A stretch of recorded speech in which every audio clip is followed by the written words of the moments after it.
Freddie from my What's up, everybody? Say the one. Episode 121.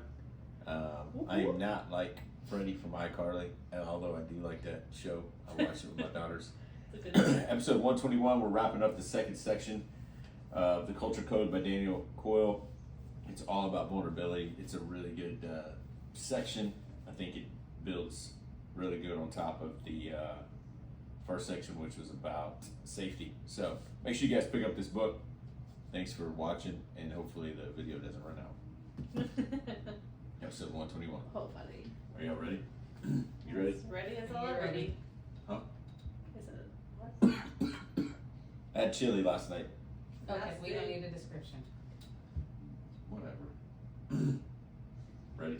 You're 3, I'm just taking pictures. 2. I haven't posted. Are you posting? I hadn't posted anything today. I can. On the story, maybe. 3, I was just posting on my story. 2. Hey everyone, welcome back to the Made for More Consulting Podcast. Mario here, and we are on episode 121. Whoop whoop. We're a podcast here where we talk about leadership, personal development, to help ourselves grow as individuals. We want to make sure that we're growing so that we can in turn pour into the lives of those people around us, because we cannot pour into others what we don't have. Episode 121. Tatiana, welcome back. Thanks for And having we me. got to restart this shit. Why? Also, your internet's not working. It's weird sometimes. Mother scrap. I said What's ship, by the way. What's happening? I didn't put the 2 mics. Ooh. Here we go. 3, 2. Hey everyone, welcome back to the Made for More Consulting Podcast. Mario here, episode 121. We're a podcast and we talk about leadership, personal development to help ourselves grow as individuals. We do this because we want to make sure we're growing personally so that we can pour into the lives of people around us. We can't lead or pour into people's lives around us if we are not growing. So that's what we want to do here. Episode 121. Tatiana, welcome back. Thanks for having me. Jamie, welcome back. Hello, hello. If you're watching on YouTube, you can see us. Jamie's hiding in the corner. Tiana's here playing on her phone. But Trying to make a post. we are good to go into the school year. This is the last week of school. Son of a Yep. biscuit. My daughters are excited. If you don't have any kids, every week's the last week of school, so. Yeah, that's true. Yeah. If you have kids, Sorry about it. yeah, let us know what you're doing. We're going back to the Midland. We're not going in anywhere until about 3 to 4 weeks. So, yeah, summer is here. We officially got our pool key, hopefully. Officially? Because the HOA tried to keep it from us because they're, Like, you've lived here for forever. yeah, they took it away because they changed a lot because we didn't mow our lawn or didn't move our trash can, so they could suck it. Oh my gosh, that's ridiculous. Yeah, so it took, how many years? We've been here for how many years? Oh, Allie's Allie's 13. 12. We've been here for 12 years. Oh We've my only had a key God. probably for 2 years. That's insane. No. How many years? We haven't had it for about 4. Okay, whatever. It's That's about like- still When they were too long. little, we had it. so if you're part of an HOA and you have an ego problem, You yeah, should listen to this podcast. maybe it's my fault for not mowing or putting the trash There in. is some ownership in there. Yeah, but you know? still, it's a trash can. I mean, Instead I of taking agree, pictures but of also people's moving yards, and just having go an and get HOA, out. you Yeah. signed up to this agreement. I would just say, hey, let me just, if I'm the HOA guy going around taking pictures, just move the trash can and ask for $2. Do you imagine how much money he would make at the end of the trip? That'd be like, if it's 10 houses, $20. You pay for your gas, bro. Instead of taking pictures and charging people out the wazoo. But anyways, That's his job. That was a good little Yeah. rant there. Mm-hmm. episode 121, we're talking about the Culture Code by Daniel Coyle. We are going to wrap up section 2, which is about vulnerability, but section 1 was about safety. If you have a culture that you're working in and you're wanting to improve it, this book is, this is turning out to be a really good book. I got a text from John Parks from Oregon, shout out to him, about, again, not knowing anything much about this book, and it's ending up being a really, really good book to cover. So if you're a part of a culture that is needing improvement and y'all need some ideas, man, this book is really good. So section 1 was all about safety. Section 2 is about vulnerability, and we're gonna finish up this section. We're on chapter 9, going through chapter 12 and through this section, he uses a couple of chapters to talk about the SEAL team, so we will probably not hit every single detail. We don't read the entire book, so make sure you go pick it up. Culture Code, The Secrets of Highly Successful Groups by Daniel Coyle. Here we go.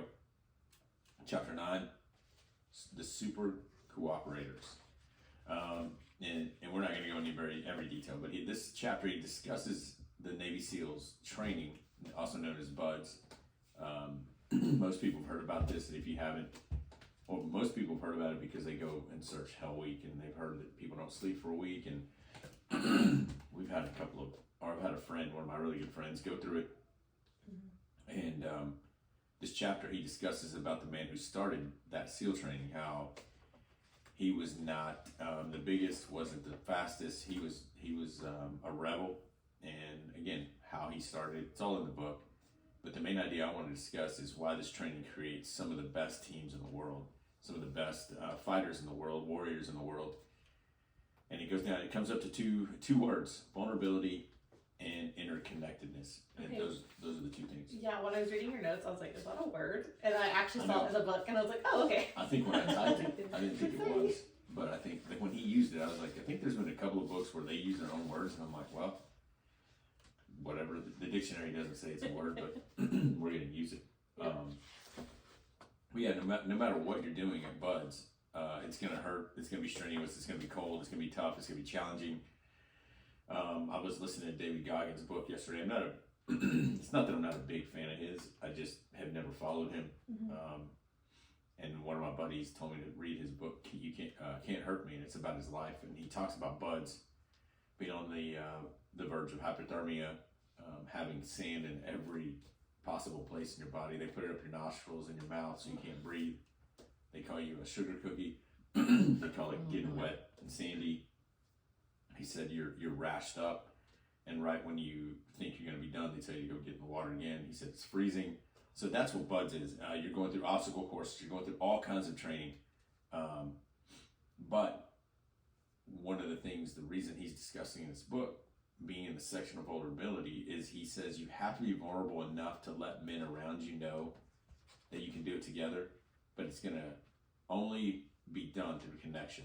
So most people step into training, most people get in this culture thinking that they're going to be the best Navy SEAL, when in reality, they quickly learn they have to do something together. It's not somebody on your own. And they can have the mentality of not quitting. Jocko also says, hey, I just went into it not quitting. You're going to get hurt. Again, hypothermia. You're going to drown at some point. But you have to rely on the buddy system. You have to rely on interconnectedness and vulnerability, going, I can't do this, and I see that you can't, but we can do this together. He says you're suffering with someone else. If someone else can see you struggling while they are, and they choose to help rather than step over you, the vulnerability loop that we talked about last week begins. And so in an organization, obviously most of our organizations that we work for are not as strenuous as SEAL training, but if we can't learn something from this, then we're probably, our culture is not going to change. So if these guys are training at the highest level and our cultures aren't a life or death situation, aren't building warriors, aren't building people that are carrying telephone poles, hypothermia, we're in these cultures. If we can't learn to work together and see that there's vulnerability and just saying, hey, I don't know what I'm doing here, or hey, I need help, or when someone brings a challenge to you or a problem, that you go, hey, I don't know either, but let's find out together. If we can't do that, then I think our cultures are never going to grow past what they're at right now. And most of that goes back to ego. Most people are going to ring the bell and drop out of BUDS. I think, I don't know, Goggins said that there was over 290 people and only 20 were going to make it. Yeah. So you're not going to be an elite culture if you cannot be vulnerable with the people around you. And if you're leader, if you're the owner or leader listening to this and you go, well, I don't want a weak culture, you can't build a strong culture pretending to be strong. You've got to know when people are struggling. So, I mean, that's what I think. Yeah. So No, why that do you makes good sense. Why do you think, and Jamie, you can answer this too, but why do you think the toughest training in the world allows people to push past through training when they're focused on we and not on me? it again. So I know, like, I think the it's just- strongest, I mean, again, this is the craziest training in the world. Uh-huh. Why do you think most people push past the hurt, the pain, when they focus on we rather than just on me? Oh, maybe because it's just so much bigger than you.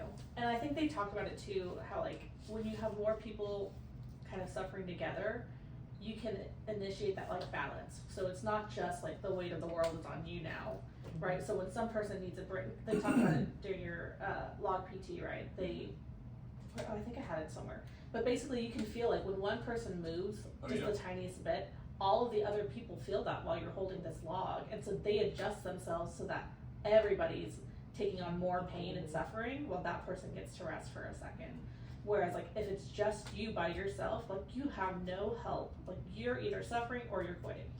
Yeah, and I think if you're in that culture though, and you think you can do it alone, and the rest are trying to rely on you, but you're having the ego like, hey, let's go. You're going to be the weakest link, and they're going to try to get rid of you because you're trying to push them more than they can when they're trying to. So if 5 people are working together and one's not, Yeah.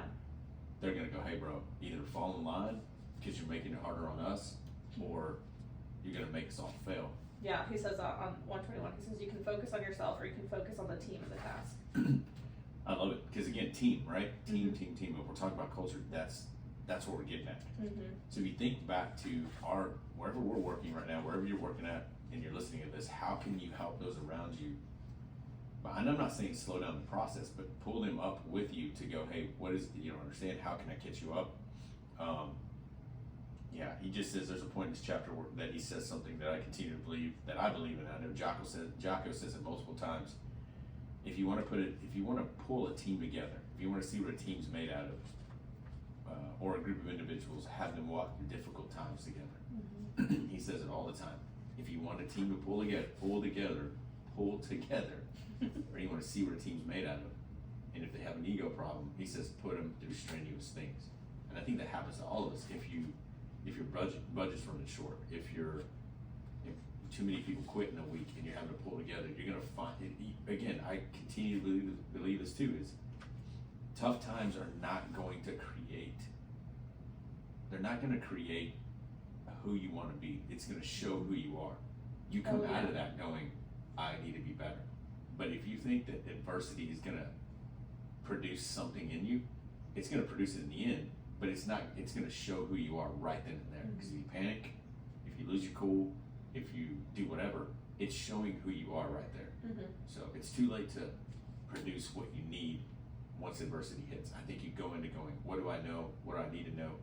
And if you're doing it alone, again, you're doing it alone. If you have people with you, you can go, hey man, move the log to the left shoulder, ready? And then you start talking all together and you start falling in line. So Yeah, I was just talking about this with my friend Grace this week, just with the situation that I was dealing with, and I told her, because she was like, well, this is a growth opportunity, and I was like, no, it's not, it's a test of my willpower. So it's saying, like, all of this work that I've been doing up to this point, like, am I going to continue with that, or am I going to fall back into my old habits?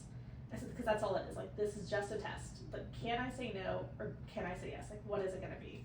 But I was like, it's not, a growth opportunity for me. It's a mile marker of like, okay, you've done this work, where are you at now? Have you built up boundaries? Have you used your voice, right? So that's exactly what we're talking about. Discipline, right? Yeah. To get back to that. Mm-hmm. Well, I was gonna say, I agree with both of you, but there's a little piece of me that disagrees because, man, my allergies. I do think that, yes, when you get to a certain place, when adversity hits, it shows who you are. Mm-hmm. But there is also growth in that.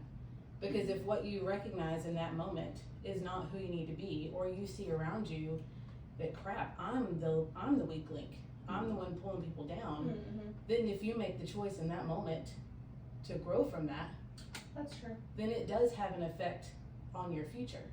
It shows you who you're gonna be later, and it helps produce a better version of you. So, and when you were talking, I kept thinking about family. There's so many things. I think because I'm not in an environment where a lot of this stuff applies to my job, I think about family or our marriage, and how many times the hard things that we've walked through has strengthened our relationship. That is the when we're walking through hard things and struggling together, you know, when we make that choice to stay in it together, then it does create something stronger. No, that's good. I think that my perspective is just afterwards, but I see what you're saying. Yeah. I think there's a section on 123 I'll read real quick. It says build closeness and cooperation. It's more than just teamwork. Freeman says, you've left yourself wide open. Everybody on your team knows who you are because you left it all out on the table. And if you did well, it builds a level of trust and exponentially higher than anything you can get anywhere else.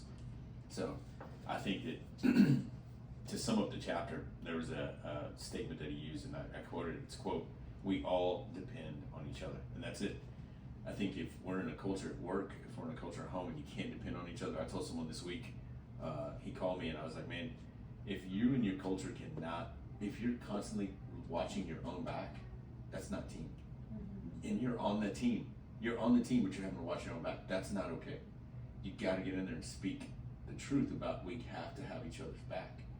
And if you're so far down the road that you guys can't do that, I mean, I get it. You're doing so much work that to do the work on the team is going to take time, but you're going to be more of a team later if you can stop and do the freaking work up front.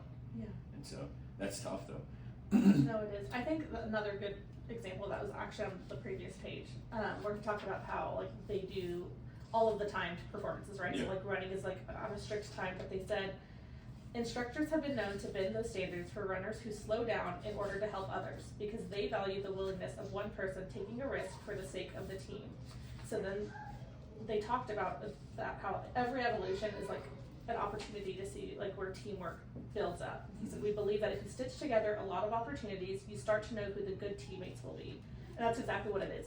They give grace to the people who don't put themselves first and instead slow themselves down and go help somebody else. Yeah, that's right. And I mean, I think some of the stories you hear from Jocko, Goggins, Sal, all these people that I listen to personally, just on a side note, they talk about being in the middle of the pack, not trying to be up front because you're going to get your butt kicked if you're up front. But also, what they're looking for is the guy in the middle that goes, I'm going to the back to kind of push the people forward. And you buddy up, you start to know people, and you don't want them to ring the bell. So it's an interesting training where you have to make sure you're getting through it, but you also can't pull someone with you so much so that you're, taking yourself out of the game if they go ring the bell, because this is going to, in war, that's what they said, if you're going to ring the bell here, we don't need you on our team. And they're going to try to make you quit. They're going to yell in their face. I mean, Goggins was telling me yesterday that they were in his face within inches, and he just finished, I think, 200 push-ups. And he said, "Oh, get up, man. We're done." And then he said, and then he just yelled in his face, and "You're not." He goes, "Go get in the water, get sandy, come back, and you're going to do more push-ups in the sand." And he just said they try to break your will, but if you've been through so much in life, you're not going to quit. But you look around or beside you, and you start to go, "Okay, I need this." And one of the things that Goggins had mentioned that I like about vulnerability was, again, he was an African American. Did you hear that? I did. I don't know why that sound went on. He was an African American. He couldn't swim, and they were doing buddy drown proofing, where they have to share the oxygen while somebody's trying to beat them up underwater. So that person takes a breath. He takes a breath, goes up, clears the air, comes back down. But he said, I couldn't swim, and he started to doubt himself. Started to think it's not fair. He goes, man, these people are way better than me. He goes, and that's where vulnerability comes in to go, I can't do this. But he had to push past that because he knew someone else was depending on him. And it's just an interesting mindset as far as vulnerability. So how do we create this kind of closeness that they talked about? And you know what, guys, there's a lot more in that chapter. Oh yeah, a lot. And they're really good. Unless you have anything else, Tatiana, I had 2 questions for us. No, we can go ahead. How do we create this kind of closeness? And I think it's interesting what we're going to talk about. Number 1, roles and responsibilities. A team does not walk into chaos without knowing how they're going to work together. I think there's people that say chaos breeds closeness, and I'm going to say chaos reveals how close your team is. If you don't have a plan, standard operating procedures, people don't know what they're doing on the team. They're going into chaos going, I have no idea what I'm doing. Like, who's handling the budget? Who's handling this? As much as we think that that's not the biggest issue. When all hell breaks loose in our marriage, our business, whatever it is, if you're not playing that role to help people, you don't know your role, then it makes even more chaos. Mm-hmm. So, and what's interesting is, how does, I guess, SOPs, standard operating procedures, and roles and responsibilities help? Everybody knows their role, everybody falls in line, does their part, and what it does, it goes, I'm relying on you to do your thing, you rely on me. We're holding up our own shield, and what does that do? It brings everybody closer together, it builds trust. So for people to say, I don't want to waste my time on roles and responsibilities, I think sometimes that's the secret to success for some businesses, because no one knows what they're doing. Yeah. They've just been hired. Yep, you need clarity to know where you're going. Clarity, yep. The second one was, how do we build this kind of closest, get to know each other? I think he says this in the next chapter, and I think I jumped ahead, but step outside the workplace and get together. He talks about eating together, how they would just go and it's the seals in chapter 10 he's going to talk about, and we won't go that far ahead, but just step outside of work. Mm-hmm. So. Yeah, that makes a huge difference for sure. That was one thing I really missed going to this job that I currently have. The last job we had where we actually worked together, we had lunch together every single day of our lives. Yeah, it was crazy. We would create water burner lists. We would create, hey, who's going to pick this up? Are we going? Are we not? Like, so intense. I knew like your order everywhere we went. Yeah, I was like, oh, we're going to Whataburger. He wants number one. He wants tomato, no tomato. Yeah. He wants ketchup, whatever. All and things. we knew that if we said, hey, let's go off site, that we needed a break from being inside the walls of that place. Not in a bad way. It's just we wanted to get out. Yeah. We just wanted to get out. Change of scenery. But when I moved to this shop, I was like the first outside hire. So it was me and then like all of the owners who sat in their office and did all the owner business. And I miss that so much. I was so sad. Now it's getting better, but that really makes a huge difference. And it wasn't until we started eating together, we had like a birthday celebration, that I was like, oh, like I felt a part of the team. Yeah. Yeah. It's so weird. To me, again, food is a huge, it breaks down walls. You sit, you put your differences aside or whatever. Yeah. Your insecurities. It's a connector. Yeah. So chapter 10, how to create cooperation in small groups. Another SEAL chapter.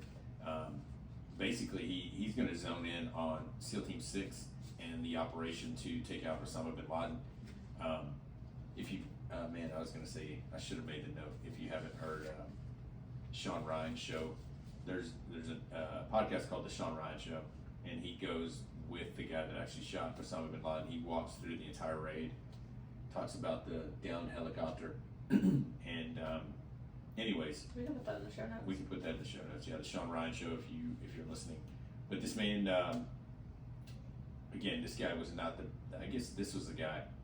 Dave Cooper was not the biggest guy on the team. Was not the fastest, but he knew how to build teams. And this man was had the great mind behind pulling off the raid, along with McCraven. But Dave Cooper was also the guy that would fire back if he didn't believe in something, because it talked about, I guess, an operation where they were going and he didn't speak up, but he knew something was wrong. Yeah. It ended up being horrible. He almost got killed. So he said to himself, I'll never just keep my mouth shut. I need to speak up, especially in life and death situations. It happens with SEAL Team 6. They're going in on the raid, but before the raid, he says, hey, what happens? What's the contingency if a helicopter crashes? We need to change the helicopters. They get a disagreement. No, we don't. This is what we're going with. So then he has to settle with the fact that they're going to use the choppers that he said not to. But you got to come up with every contingency plan. What if the chopper goes down? What if this happens? What if this happens? And lo and behold, they go in Afghanistan. Is it back in Afghanistan or Pakistan? They go in and and what happens? The first helicopter crashes outside of Osama bin Laden's freaking compound. But what happens? Their training that they did, because he asked the question, because he put them through the training, it just went into, second nature. Hey, here we go. We practice this. Yep. They said over and over and over Yeah, again. over and over again. So much that they why are started. we doing this? Yeah, so much that they started asking him, hey, do we need to do this again? Mhm. But when you talk, so that's Dave. He's the leader. But when you go to the Sean Ryan Show and listen to the actual SEAL who shot him, he remembers going through it's his point of view. Mm-hmm. And then you can go listen to McCraven on Jocko's podcast. It's so crazy to hear everybody's point of view is still the same. We train. But they had a small window to go take him out. You had everybody in the White House watching. You had all the people there watching at the base, the drone footage and everything, all the cameras. And once that chopper went down, the people that were watching from outside were going, "Oh crap!" But the SEALs that were on the ground were going, "We got it." So much so that the guy that shot Osama bin Laden said, "The chopper went down. I didn't hear it." They were just zoned in, doing what they were supposed to be doing. So if Cooper can do this at the highest level with the most to lose, which is life, and then we can learn something and apply it to our lives. I think there's a part on page 139. He says this: having one person tell other people what to do is not a reliable way to make good decisions. So how do you create conditions where that does not happen? Where you develop a hive mind, which is like a beehive. Yeah. How do you develop ways to challenge each other and ask the right questions and never defer to authority? Because if you pull rank, that means that, hey, I'm over you, so you do what I say. It's that thing that Jocko says. Leading from position and not influence. And what sucks as a parent is I've done this so many times, and that's what Jocko says is one of his biggest challenges, to go, do it because I said so. Oh. He's like, you don't ever say that. What's the reasoning behind it? And I still say it. So how do you develop ways to challenge each other, ask the right questions, and never defer to authority? We're trying to create we're trying to create leaders among leaders. And you can't just tell people to do that. You have to create the conditions where they start to do it. So, man, I think one of the ways that he says they do this is to ask the right questions. Hey, what kind of poke holes in this plan that we have? Hey, what do you see wrong that I don't see? What are the issues here that maybe I'm blind to? So the blind spots. He talks about humbly asking your questions to everyone on the team and listening to their answers. Not already knowing that your mind is made up, but asking questions. How can this get better? Mm-hmm. No, I think that's really good. I always love that. So Enneagram for a second. Mm-hmm. I'm a 6, so a lot of times I think like worst case scenarios. I'm very big on like preparation. I think through I'm all about contingencies. So I love, and a lot of times I see things a lot of people don't see. So that question of like, what did I miss is my favorite thing, because in my brain I go straight details. Like, what happens if it's raining outside? What happens if this happens? Yeah. And I love that. Every time, you're a really good leader in that way. You always ask me for my input. Like, hey, did I miss anything? And I just felt so seen, and then I felt really empowered because you made me practice using my voice. Yeah. And now being on the other end of instead of just being a supporting role, I am in a leadership role. I am not hesitant to speak up when I see something's wrong, and then I also offer that back to my people now. Hey, did I miss something? What do you have on your agenda? Yeah, and I think the other thing is that takes ownership to go. I mean, we've been to meetings where they go, "Well, it rained." Well, who cares? I mean, yes, that's the nature of doing things in events, but if we didn't think about a contingency plan, that's on us. It's not on the I'd rather be over prepared than under. Yeah, and just go in again, just like training. The helicopter went down. So if you're in an organization where, hey, we busted a pipe, and we'll think through those things. You have to so you have the right parts on hand. Mm-hmm. Hey, someone quit. Next man up. What's your training? What's your SOPs? So I think that we can learn a lot from this SEAL Team 6. Again, one of the questions I want to ask at the end of this chapter is, just like the previous one, get to know your team. That's the thing. That's the theme behind this. Get to know your team as you work, but also outside of work. How do they work? I think one of the things I read, I can't remember what I was reading earlier this week. It wasn't in here. I think it might have been a Simon Sinek quote. But he said, if you can't talk to your people that you work with and know their spouse, and they've been working for you for a few months, you don't know your people. Yeah. And I'm not saying you have to know everyone, but the people that report to you directly, if they can't do that for the next person in line, man, I feel for it, because those people don't feel seen. And when they don't feel seen, they don't feel a part of things. When they don't feel a part of things, there's no buy-in. When there's no buy-in, there's no trust. When there's no trust, no vulnerability, there's no culture. Mm-hmm. So how do you create cooperation in small groups? You get to know your team. You practice contingency plans, but like Jamie said earlier, you practice over and over and over and over, and then some more. And if you don't need those contingency plans, well, good, you're ready. So chapter 11, Man, I didn't make any notes in our notes on this one because chapter 12 is so good. But chapter 11 says how to create cooperation with individuals. He talks about the Bell Labs. I thought this was interesting because he said this is high end, like smart people, and they had they were understanding that there was a connection amongst teams, highly educated people, but then there was one team that pulled away and continued to get better, and they weren't that smart, but they asked, okay, what's the difference between this team and that team? And guess what it was? Because they ate together. They sat at the same cafeteria table and they ate together. And that's what blew them away. They were like, wait, this has nothing to do with your IQ. No, what do y'all do? Differently. We eat together. And then so they did it again with another team, and guess what? They propelled past the people that were smart, that weren't eating together, and they go, okay, there's something about coming together and eating together in the cafeteria outside of work or in work, because they had the cafeteria in work, and they pulled together. So I think it's just interesting spending time. Yeah. And I know you and I at one point had a exchange at lunch. Remember at Schlotsky's? At Schlotsky's, yes. Yeah, I'll never forget that because I don't either. but what was our role? Our role with John, Tracy, anyone that went to lunch with us is we don't discuss work. Yeah. If you're going to discuss, it's because we're not venting. We're trying to, hey, I need some help with this. But that day we went at each other. Yeah. And got mad. We And I think that was the only time. And then that's when John and Tracy just were quiet because there was so much going on, and there was no communication to us. And yeah, but again, it went back to we always had lunch together. Yeah. And it built trust. So that's what I thought about this. I thought specifically about the shenanigan when it came to this, because think of all of the years, that's the shenanigan background story, 4 of us that are like still really close and we have a group chat, whatever. But how many years that all of us worked there, right? We had so many different staff people on, transitions throughout all of the periods of time. Like we've left, other people have started working other jobs. And the 4 of us that ate lunch together every single day are still so close. Yeah. Like the 4 of us still talk almost at least once a week, at the very least. And like we still talk, we still meet up for lunch.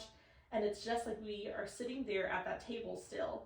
But we've been gone for, I've been gone for 2 years now. That'll be a year this month. Yeah. And there's something that's lasting about that sharing a meal together every single day. No, you're right. That's lasted outside that environment.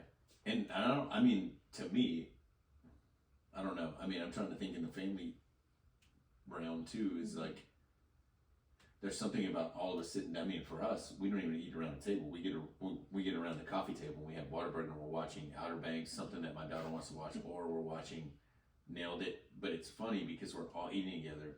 We're watching something, and it's as small as 45 minutes a day. But not that we're talking about issues as a family right then and there, but we're having food together. Yeah. It says this on page 151. So you have to find different ways to make it comfortable and engaging for people to share what they're really thinking about. It's not about decisiveness, it's about discovery. For me, that has to do with asking the right questions the right way.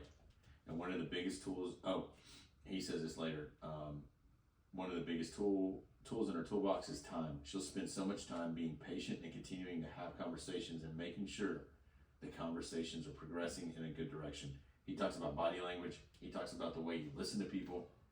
That's your number one tool as a leader, needs to be listening and not talking. That you just got to listen without an agenda, just freaking listen. She listens chiefly with her eyes, which have a Geiger counter-like sensitivity to change the mood and expression. So he's talking about a CEO that comes in and listens. Again, how to create cooperation amongst individuals. They ask questions like, here's an example. The one thing that excites me about this particular opportunity is fill in the blank.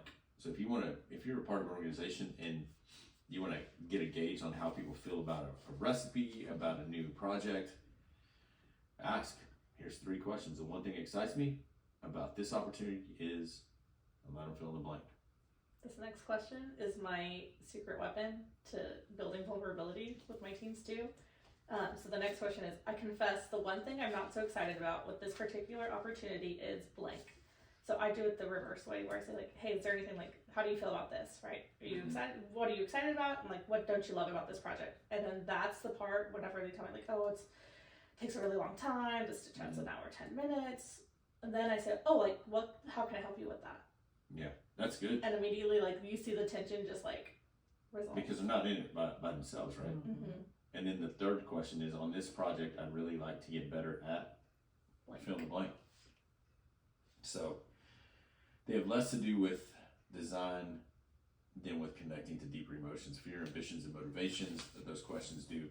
So what you're trying to do is listen to your team, get to know what they're having a difficult time with, what they enjoy, and how you can help as a leader. And if you don't have enough free time to help your team as a leader, then slow down, I would think. But yeah. Brilliant listeners is what they talk about creating great connection through listening. That has been a theme for the past few chapters, is just listening. Even in chapter 9, when they talked about the like improv stuff, they talked about listening a lot. That was really good. Listen to this, this is crazy. On page 157, it's very hard to be empathetic when you're talking. Talking is really complicated because you're thinking and planning what you're going to say, and you tend to get stuck in your own head. When you're listening, you lose time. There's no sense of yourself because it's not about you. It's all about the task to connect completely to that person. I think it's pretty good. And I think as a parent, you want to fix things, especially when your daughters are hurting or son are hurting, and you already know what your comeback is going to be. Not a comeback in a bad way, but to go, oh, she's struggling with friends. Well, you better choose the right friends. But in her mind, she's going, I just need to tell you about what happened today. Mm-hmm. And I'm bad at that because I already know. I'm going to tell her, don't be hanging out with that girl. So. Or when they're fighting. Yeah, or when Sam and Allie are fighting. Mm-hmm. Yeah, definitely. So chapter 12, like he does with every, we're just going to give a rundown. He does this at the end of every section. This section is about vulnerability, and this is ideas for actions. Building habits of group vulnerability is like building a muscle. It takes time, repetition, and willingness to feel the pain in order to achieve the gains. I think that's good. Yeah. If you're going to build vulnerability, it's going to be painful. So we're just going to run down these. Number one, make sure the leader is vulnerable first and often. Any thoughts on that? No, I think that's good. I think you set the way. Yep. One of the things he says on there is, what is one thing that I currently do that I'd like, wait, what? What is one thing I currently do that you'd like me to continue to do? So she's asking your team. And then the next question they ask the team is, what is one thing I currently do frequently enough that you think I should do more often? And then the last one is, what can I do to make you more effective? Yeah. So the leader has to be vulnerable first. Mm-hmm. Set number 2, over communicate expectations. Son of a gun. Yeah. If your people don't know expectations, and how you're going to inspect what you expect. Inspect what you expect. If you can't do that, your people are just they're gonna be doing whatever they want to do. Yeah. That's the oldest trick in the book. Inspect what you expect. Deliver the negative stuff in person. I can't tell you how challenging that is for me, but that's probably the most important one. Hey, I don't want to do this over text. I don't want to do this through the phone. FaceTime could possibly be, but because if we're in different towns, but I would rather be in person. Yeah, I think the other thing that goes along with this, I think you're the person that taught me this, was to like praise in public and then critique in private. Yeah. And I think that helps a lot too. That's good. What was the next one is, when forming new groups, focus on 2 critical moments. 1, 2, 3, 4. So that was number 4. Yeah. Yep. Say it again. Number 4. When forming new groups, focus on 2 critical moments. The first, vulnerability, and the first, disagreement. There you go. That's good. Number 5, listen like a trampoline. I think this is good. I highlighted all 4. Number 1, they interact in ways that make other people feel safe and supported. Number 2, they take a helping, cooperative stance. Number 3, they occasionally ask questions that gently and constructively challenge old assumptions. Number 4, they make occasional suggestions to open up alternative paths. Yeah, I think that's really good to think of it as a trampoline. So, number 6. In conversation, resist the temptation to reflexively add value. word. So you can, in that, you ask people, hey, can you just say more about that? Say more about how you're feeling, or hey, tell me a little bit more about that. As a leader, don't try to be too quick to talk. Ask them to open up more about, hey, I saw this. Well, hey, tell me a little bit more about that. Mm-hmm. I saw this and then this. Okay, so I'm feeling this way. Okay, so tell me why you're feeling that way. Tell me a little bit more about that. Number 7, I think, use candor generating practices like AARs, which is after action reports, brain trusts, and red timing. So guys, what this is, after action reports, after an event, after something big, they have an after action report where they go through everybody's roles, but mainly they're saying, hey, here's what I should have done. Mm-hmm. Here's what we did good. Right. But what here's was wrong. What was missing. So I think these are good to go over. So if you need some good questions to ask your team after an event or after a big project, number 1, what were our intended results? Number 2, what were our actual results? Number 3, what caused our results? Number 4, what will we do the same next time? Number 5, what will we do differently? Those are good. One of the things that I need to say on this though is if you can't detach yourself emotionally, and because you're over a department and you're emotionally attached to it and then there was something wrong, I think when you bring that to the table, you're trying to get better at the actual event. I mean, I don't know. I think there's a dichotomy there, but I don't want to get hung up on someone's, they're angry or upset at themselves, where I'm going, hey, we're a team. This isn't on you. This is us pulling together to go, what do we need to do better? Yeah, well, this was something I struggled with a lot, with detachment, and I found I was putting too much worth in my actual task, and it wasn't about the task. It was never really about the task. It was how did I contribute to the team, right? And it was what I brought to the table, and what I bring to the table is great and fabulous, amazing things, and also some not so great things sometimes. But when something goes wrong, it's not because Tiana's the worst ever. It's because I created a gap. Yeah, and if you're the leader constructing these meetings, what they talked about in the after action reports is that the main leader would stay out because this was going to be a team driven thing. But if you are a leader in one of these meetings, then how you use your tact is going to be vital because it's not about a person, it's about the actual event. And hey, we did something wrong here, how can we get better? Yeah. Well, like in evaluating that, you would never come out and be like, what the heck, Tiana, why did you blah blah blah? You would say, hey, what happened? Yeah. And it was never like it's some never personal thing. Yeah. Number 8, aim for candor, avoid brutal honesty. I wonder, I guess, because brutal honesty, I guess, would be more personal, like, what the heck is your problem? So, number 9, embrace the discomfort. It says this, but as with any workout, the key is to understand that the pain is not the problem, but the path to building a stronger group. So if you're ever sore, if you're ever tired after a long workout, that's what it's for. It's not, hey, I'm gonna go work out, but I hate being tired. Yeah. That's the result you're gonna get. And so, anyways, embrace the discomfort. Number 10. Align language with action. Align language with action. The last sentence, it says, these might seem like small semantic differences, but they matter because they continually highlight the cooperative, interconnected nature of the work and reinforce the group's shared identity. So make sure that you, again, language has to connect with who you are and what we're all about with purpose. And it needs to align with what we're doing. You know what this makes me think of? Adina, when she says try is a weak word. So it's never, I'm going to try to do that. I will do this. Just do it. You got to say it. Yeah. Or I will not be doing that. Well, and it goes back to let your yes be yes, your no be no. If you're going to commit to it right now, man, you better think through that. Yeah. And again, it's okay to say no. I think so. Number 11, I believe, build a wall between performance review and professional development.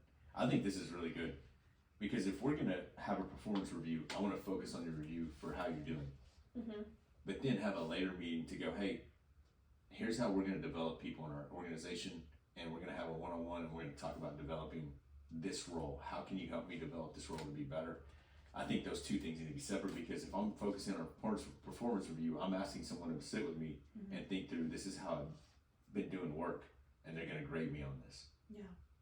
The next meeting is, hey, here's the steps to get better. Yeah, so we do this at work. Your anniversary of like when you started working. So I just had my 2-year review. That's your your performance review. And then at the end of the year, before we start the new year together, that's when we do our like professional development of like, hey, this is what your role was this year. We're looking to go here next year. You know, are you on board with this or not? But yeah, that's how we do that at work. Cool. 11 or 12, I lost count. Just stop counting, just keep going. Use flash mentoring. Those brief interactions help break down barriers inside a group, build relationships, and facilitate awareness that fuels helping behavior, which is, again, pick someone that you want to mentor, shout at them, help them out. So, yeah, number 12, make the leader occasionally disappear. What does that mean? Oh, that was the last one. That means that, I think it's interesting where they said that Coach Popovich, the guy that we discussed earlier, would leave meetings, wouldn't do after action reports, wouldn't be in a group huddle because he wanted the team to handle it, and the team pulled together.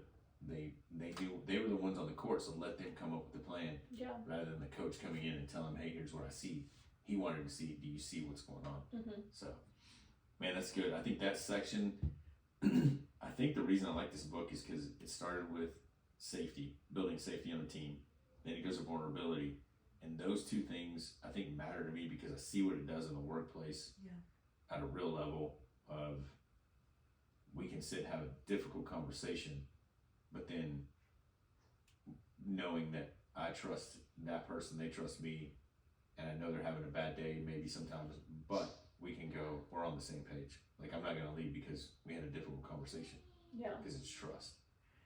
If that was the case, I mean, it's the same thing with families. Imagine if you had a disagreement and you just said, hey, I'm out. Yeah, like what if that fight at Schlosky's was like the end of our working relationship? Yeah, that's crazy. Well, we had trust. We had so much time in. Yeah, even that day, we went back later on that day. It's funny that we all go back to that day, because I guarantee you, John and Tracy remember that. Yeah, they were like, But yeah, that was crazy. even at the end of the day, I think we were like, we good? Yep. And we finished whatever we were arguing about. Yep. Got that test done. I think for me, I know for me, even in some of the new projects we're working on it's what I've told everybody that we've met with is, including you, is, hey, our friendship matters more than these projects. So if something fails and you're responsible for it or I'm responsible for it, I'd rather be friends at the end of it because this stuff is just a project. It does not matter to me. Yeah. It's building relationships through things. So, yeah. I think that we're coming up on the last week of school. We're going to start this last section. I don't know if this last section is talking about purpose.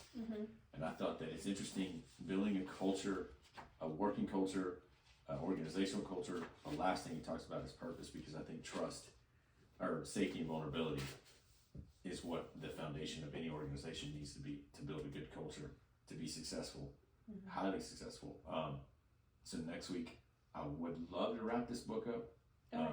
So we'll see how that goes. I'm listening this time. I hear you. Wait, are you going to be here? I'm not going to be here next week. So that's on Jamie. You got it, girl. Why's So- that on me? Yeah, I this can little do it. podcast I'll person. Well, no, I'm like, am I doing it by myself? Because isn't it on you too? Jamie will do it alone. But anyways, guys, we have some things we're working on behind the scenes. Definitely has nothing to do with Made, well, it has stuff to do with Made for More. But we want to just start to leave some anticipation out there for all our listeners, because it's building. Yeah. So Something's coming. yeah, it's gonna be awesome. Great group of people already behind it. And if you're not in Texas, I'm sorry. We'll try to make it available somehow, some way. July Right? 9th. Yeah. Tell them There now. go. You can get on your July 9th. calendar. Yeah. Just put it. You can get to Texas July 9th. And my wife said we have 4 rooms available. Just kidding. I live in 9th. one room, so sorry. You'll be moved, right? Oh, Then yeah, I will be. you're moving from how far is you? Georgetown. But how far is that? 20, 30 minutes from where you're at? 30 minutes, yeah. With traffic, I bet that gets crazy on 29. I don't take 29, I take it back way. Mm.